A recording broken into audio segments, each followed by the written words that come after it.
저희가 테스트해본 결과 고가의 타이어들이 더 좋은 성능을 내는 경우가 많았어요. 근데 지금처럼 경기 침체가 계속되다 보니까 가성비 좋은 타이어를 찾는 분들이 늘어나고 있죠. 타이어도 등급에 따라서 입문형, 중간 등급, 그리고 고급형으로 나뉘는데, 그래도 내 차가 중형 세단 정도 되는데 너무 저렴한 타이어를 쓰기에 좀 애매한 경우도 있거든요. 근데 고가의 타이어를 쓰자니 이건 또 비용 부담이 있고, 그래서 오늘은 중간 등급 타이어에 대해서 시험을 해보기로 했습니다.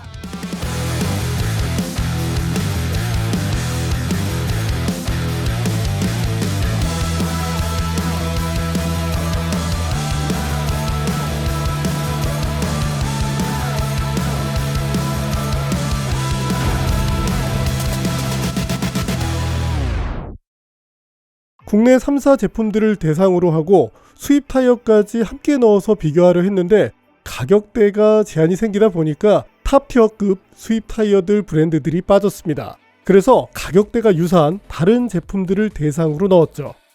이렇게 5개 제품을 시장에서 직접 구입해서 비교했습니다. 국산 제품으로는 한국타이어의 중급 모델 시너지 ST-AS, 넥센은 프리머스 AST1, 금호는 기존 청킹 등으로 시장에서 아쉬움을 주었던 부분을 잡아낸 TA51 플러스가 뽑혔습니다. 수입 제품으로는 영국계 브랜드인 다반티의 DX640, 미국계 브랜드인 아틀라스의 포스 HP를 넣었고요. 각 제품의 생산지는 다음과 같습니다.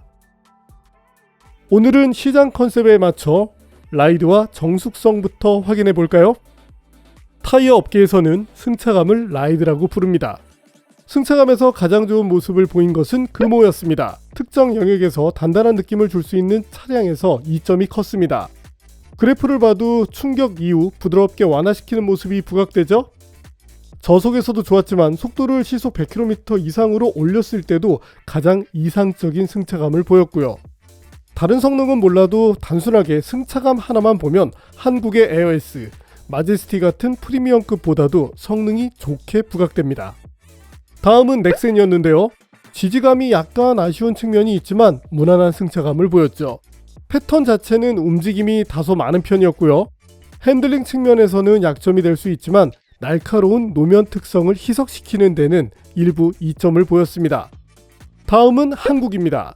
넥센과 유사한 수준이었는데 아주 미미한 차이로 순위를 내줬죠. 고속에서는 무난한데 저속에서 다소 튀는 느낌이 강해서 점수를 잃은 건데요. 핸들링에서는 유리한 측면이 있지만 향후에 저속 승차감을 보완해주면 주요 소비자층의 만족도가 높아지겠습니다. 다음은 아틀라스였는데 무난하긴 했지만 넥센과 한국 대비 세련미가 부족했습니다. 그래도 중급 타이어 특성을 감안할 때 충분히 타협할 만한 수준은 되었고요. 반면 다반티는 승차감이 많이 떨어졌는데 특히 K5와 같은 모델에서 날카로운 충격을 그대로 넘기는 경향이 강하다 보니 다른 제조사 대비 만족도가 낮았습니다. 이번에는 정숙성입니다. 일반 아스팔트 노면을 달리며 계측했는데 사람이 느끼는 불쾌한 소음 영역이 없는지 함께 확인했습니다. 정숙성에서도 금호가 평균 59.3dB로 가장 조용한 것으로 나왔습니다. 59dB 초반 기록을 유일하게 냈고요. 특정 노면이나 속도에서 특별히 거슬리는 현상도 없었습니다. 2년 전에도 저희가 전세대 모델 TA51로 정숙성을 테스트했을 때도 최고 점수를 득한 바 있었죠. 다음은 넥센으로 나왔는데 약간은 저항감이 있는 음색을 보였지만 계측에서 약 59.9dB, 그래서 동급 모델 대비 나은 측면을 많이 보였습니다. 나머지 타이어들은 평가 항목에서 조금 엇갈리는 결과가 나왔는데요. 다반티는 평균 60dB 수준으로 소음 자체는 무난했지만 특정 영역에서 다소 거슬리는 음색을 보여서 서브젝티브 측면에서 점수를 많이 잃었습니다. 아틀라스는 계측에서 다반티에 밀렸지만 사람이 들었을 때는 오히려 특별히 거슬리는 측면이 없어서 무난한 성능으로 나왔고요. 반면 한국은 특정 영역에서 거슬리는 것은 없었는데 소음 자체가 크다 보니까 전체적으로 점수를 잃게 됐죠.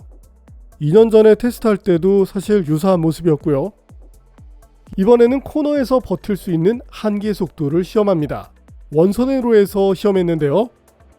먼저 코너링 한계부터 볼까요?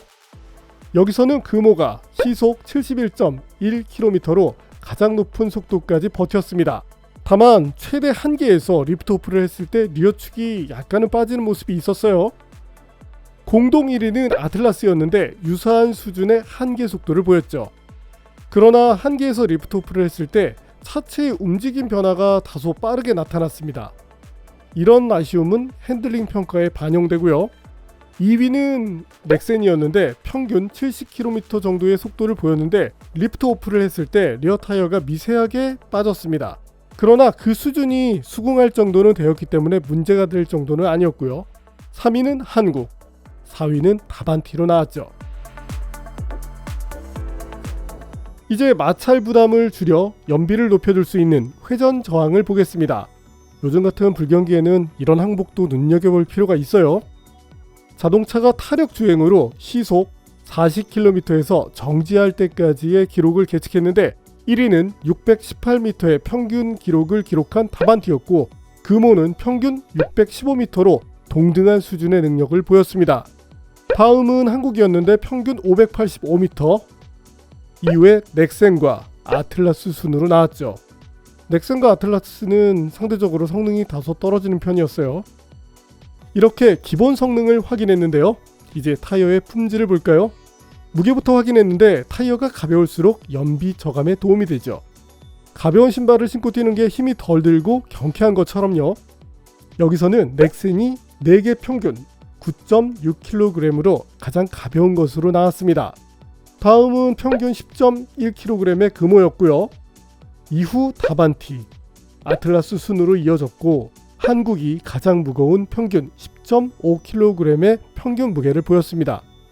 가장 가벼운 넥센 대비 약 1kg 정도 무거운 것이었죠. 이번에는 4개 타이어 간의 무게 편차를 볼까요? 당연히 편차가 적을수록 좋습니다.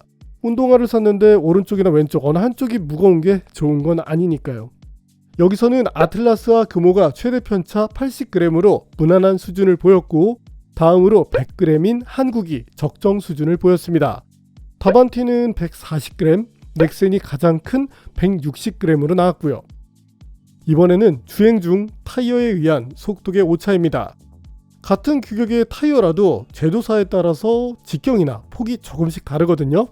타이어가 커지게 되면 오차가 줄게 되죠. 시속 100km를 달릴 때를 기준으로 했습니다.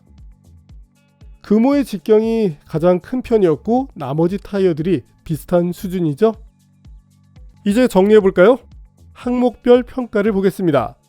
마른 노면 제동에서는 다반티가 선전했죠. 젖은 노면에서는 아틀라스가 최고로 나왔고요. 코더링 한계에서는 금호와 아틀라스가 최고, 정숙성에서는 금호가 최고의 모습을 보였습니다. 승차감에서도 금호가 좋은 모습을 보였고요.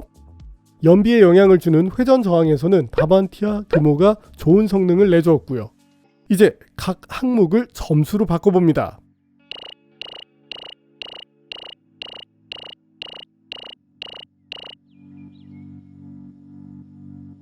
마지막으로 가격을 더해볼까요? 넥센과 금호가 가장 저렴했으며 한국이 이들보다 한 본당 3,000원 정도 더 비쌌습니다. 아틀라스는 한국보다 다시 본당 10,000원이 비쌌고요.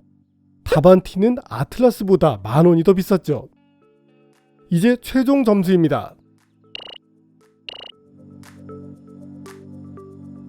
이번 비교에서는 금호 TA51 플러스가 가장 높은 점수를 받으며 1위를 차지했습니다. 금호도 오랜만에 1위를 하네요. 겨울노면 평가를 하지는 못했는데 과거에 TA51 평가를 했을 때 빙판 성능도 금호가 가장 좋았었죠. 타이어 특성을 보면 TA51 플러스도 눈길에서 제법 좋은 성능을 낼 가능성이 있습니다. 그럼 사계절 타이어로서는 의미가 좀 더 커져요.